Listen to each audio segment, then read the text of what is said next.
Hey everybody, and welcome to Breaking Biotech, the podcast where we get into all things biotech trading. My name is Matt, and thanks a lot for joining me today. If you like what I'm doing, please like, subscribe, or leave me a comment. You can also follow me on Twitter at Matthew Lapoire. And so today I want to talk about Zogenix, which we should be expecting some data this week. I also want to talk about GW Pharmaceuticals. I think there's a lesson that could be learned here because I don't know if we want to make a play on Zogenix. I certainly am not. I think the data looks good, but it might be priced in at this point given that the data that we're looking forward to is a second study already. So anyway, I will get into it and also finish up with a recap from my portfolio for this week.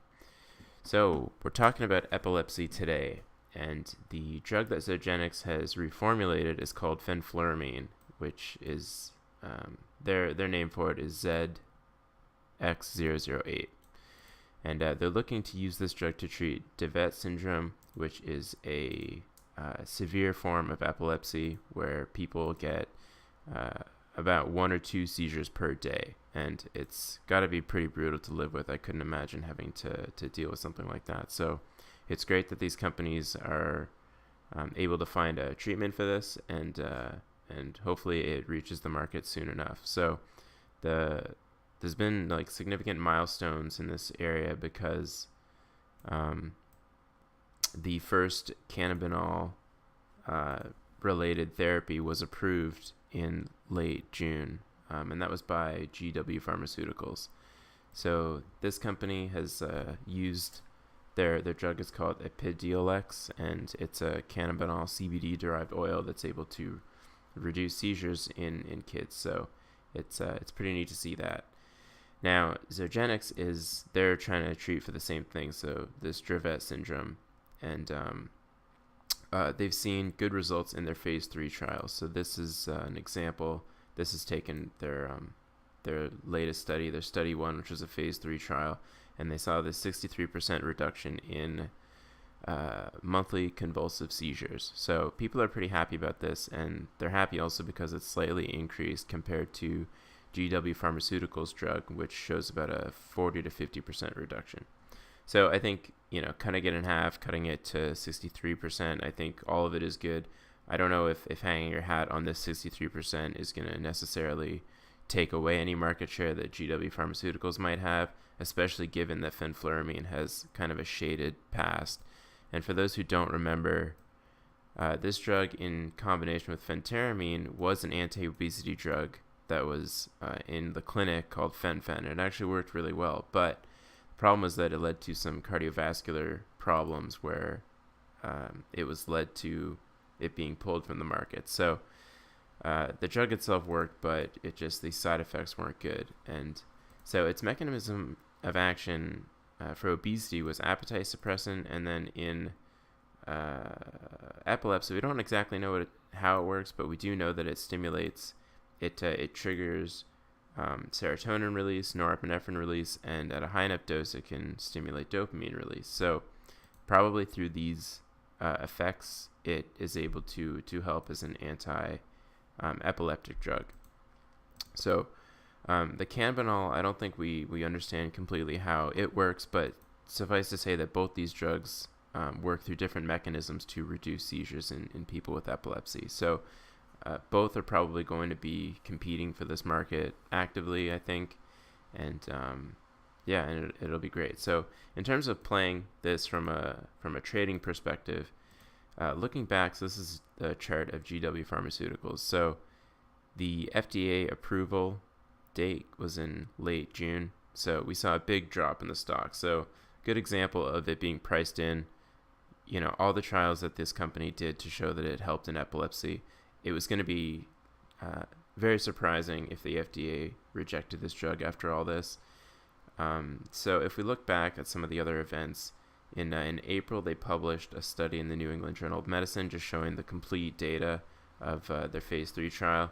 But it wasn't until later 2017 where we saw the approval of some of their phase 3s, and then earlier in where is it here? Yeah, in late 2016 that we saw a big approval. So this jump back here was due to the phase 3 approval. and even earlier in April of 2016, where we saw approval as well. So usually approval of a clinical trial leads to a big pump up in the stock.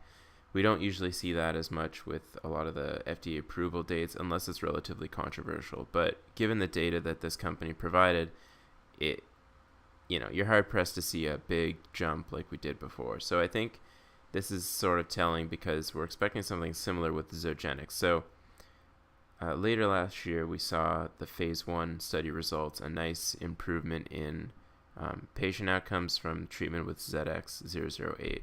And the stock went 4x from that up to about 42. And then since then, it's been around there. And we're now waiting to see whether the second study that they're doing is going to show a similar result.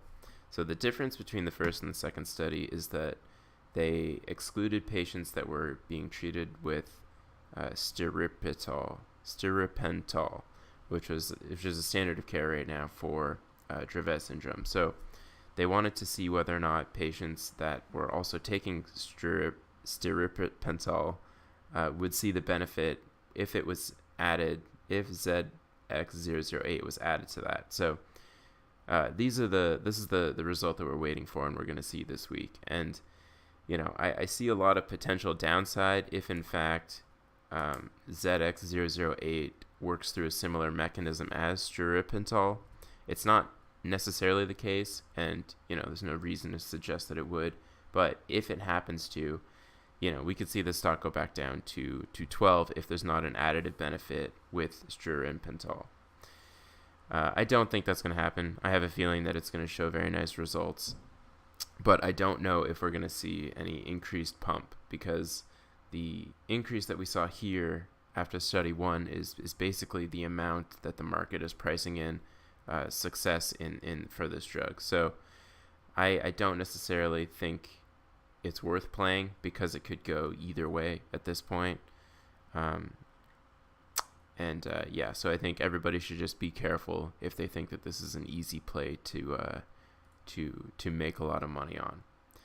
I do think, though, that the drug will be approved, and there'll be another epilepsy medication out there. So that's pretty much the only thing I wanted to talk about. I think it'll be neat to see what they actually do show today. Just be careful out there with the priced in stuff.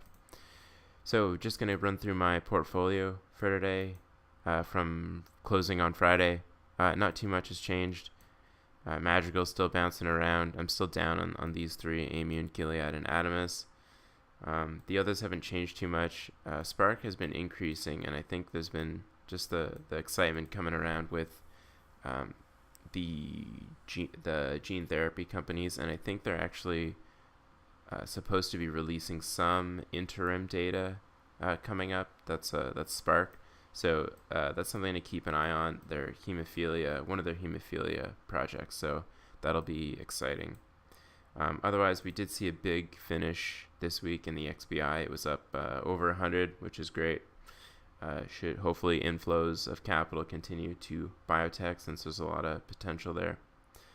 In terms of volatility, shouldn't be seeing anything different from what we've seen before. Should be pretty much stable. But so going to wrap up there. Thanks a lot for watching, everybody. If you know anybody that's interested in biotech, please tell them to watch some of my videos, and tell them to comment or like or subscribe.